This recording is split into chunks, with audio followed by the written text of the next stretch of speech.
ஒவ்வொரு நாடுகளிலும் ஒவ்வொரு விதமான பாவம்.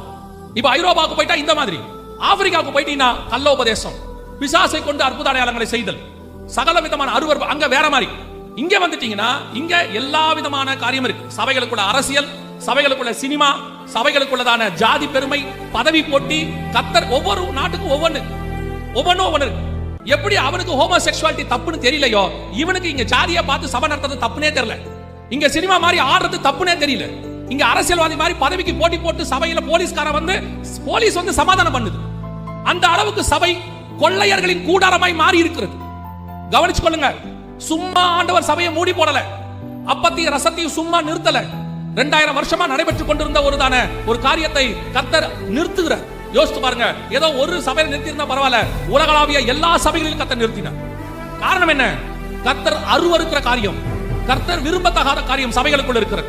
கொரோனாவுக்கு முன்னாடி வரைக்கும் எத்தனையோ முறை சபைகளுக்கு போகும்போதெல்லாம் சொல்லுவோம், சபைகளுக்குள்ள ரொம்ப அருவருப்பு காணப்பட்டுச்சு. இங்கேயே சபைக்குள்ள உட்கார்ந்துட்டு கொரிந்தியருக்கு எழுதும்போது பவுல் எழுதுறாரு, புறஜாதியாருக்குள்ளும் காணப்படாத அருவருப்புகள் சபைகளுக்குள் காணப்படுகிறது. இப்ப சபையில இருக்குது, ஊழியக்காரங்கள்ல இருக்குது, விசுவாசிக்குள்ள இருக்குது. இதெல்லாம் தப்புனே தெரியாம செய்யற, தெரிஞ்சு ஆனா எனக்கு தப்பு கிடையாது, என்ன தப்புன்னு கேக்குறான். முந்தியெல்லாம் சபையில ஒரு காரியத்தை சொன்னா அதை ஏற்றுக்கொள்ளக்கூடியதான இருதயம் இருந்துச்சு. எங்க பாஸ்டர் ஏதாவது பிரசங்கத்துல சொன்னார்னா எங்களுடைய நோக்கம் என்னன்னா, அவர் சொன்னார்னா ஏதோ எங்களுக்கு நன்மை இருக்கும், அதுக்கு தான் சொல்றாரு. அப்படிதான் எதிர்பார்த்தோம். இப்போ சபை எந்த இடத்துல இருக்குதுன்னா, ஏன் நான் பண்ணா என்ன, ஒரு காரியத்தை நாம் சொல்லும் பொழுது அதை செய்யாம துணிகரமா வேணும்ட்டு நீ திருப்பி அப்படியே பண்றேனா, நீ காண்கிற உன் மெய்ப்பனுக்கே நீ இவ்வளவு துணிகரமானவனா இருந்தினா, காணாத உன் தேவனுக்கு நீ எவ்வளவு துணிகரக்காரனா இருப்ப. இன்னைக்கு சபையினுடைய நிலைமை அதுதான். உனக்கு என்ன கர்த்தர் இறங்கி நேரா சொல்லணுமா? அப்படியே ஒளி தூதன் ஒளி மாதிரி இறங்கி, நீ மகனே இந்த மாதிரி முடி வெட்டாத, இந்த மாதிரி மீச வைக்காத, இந்த மாதிரி மகளே ட்ரெஸ் போடாத, மகனே இந்த மாதிரி பேண்டை கிழிச்சு விட்டுக்கிட்டு வராத, உள்ளுக்குள்ள 2 பொண்டாட்டியோட இருக்காத, சபைக்குள்ள வட்டிக்கு விடாத, இப்படின்னு சொல்லணுமா? ஒவ்வொன்றும் ஆண்டவர் தம்முடைய ஊழியர்களை வச்சுதான் உனக்கு பேசுவார்.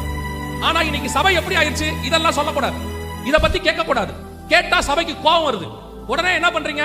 நிறைய பேர் சொல்றாங்க, உங்களை சொல்லல, அது நீங்களா இருந்தாலும் எடுத்துக்கோங்க, ஒன்னும் பிரச்சனை கிடையாது. உடனே என்ன பண்றாங்க? வேறொரு சபைக்கு, அங்க எப்படி வேணாலும் துணிகரமா இருக்கலாம், என்ன வேணாலும் சொல்லலாம், பலிபீடத்துக்கு மேல நின்று என்ன ஆட்டம் வேணா போடலாம், சினிமா பாட்டு பாடலாம். பலிபீடத்துல இருந்து கெட்ட வார்த்தை பேசுறான் இன்னைக்கு, பலிபீடத்துக்குள்ள இருந்து. அந்த அளவுக்கு சபை துணிகரமான இடத்துக்கு போகுது. ரொம்ப கேர்ஃபுல்லா இருந்து கொள்ளுங்க. கொரோனாவுக்கு முன்னாடி சபை தேவனை விட்டு ரொம்ப தூரம் போச்சு. அதை திருத்தத்துக்கு தான் கர்த்தர் ஒரு பிரேக் கொடுத்தார். இதெல்லாம் எதுக்கு கொடுக்கப்படுது? அந்த பஞ்சம் வந்தாதான் தாவீது போய் கேட்பான். ஒரு பெலிஸ்தர் கையில முடிச்சு கொடுத்தாதான் இஸ்ரவேல் ஜனங்க தேவன்ட்ட போய் கேட்பாங்க. எகிப்திட்ட போய் முடிச்சு கொடுத்தாதான் அவங்க போய் முறையிடுவாங்க. அவங்க அங்க அடிக்கிற அடி இங்க போகும். அதுக்கு தான் ஆண்டவர் அந்த மாதிரி காரியத்தை அனுமதிக்கிறார்.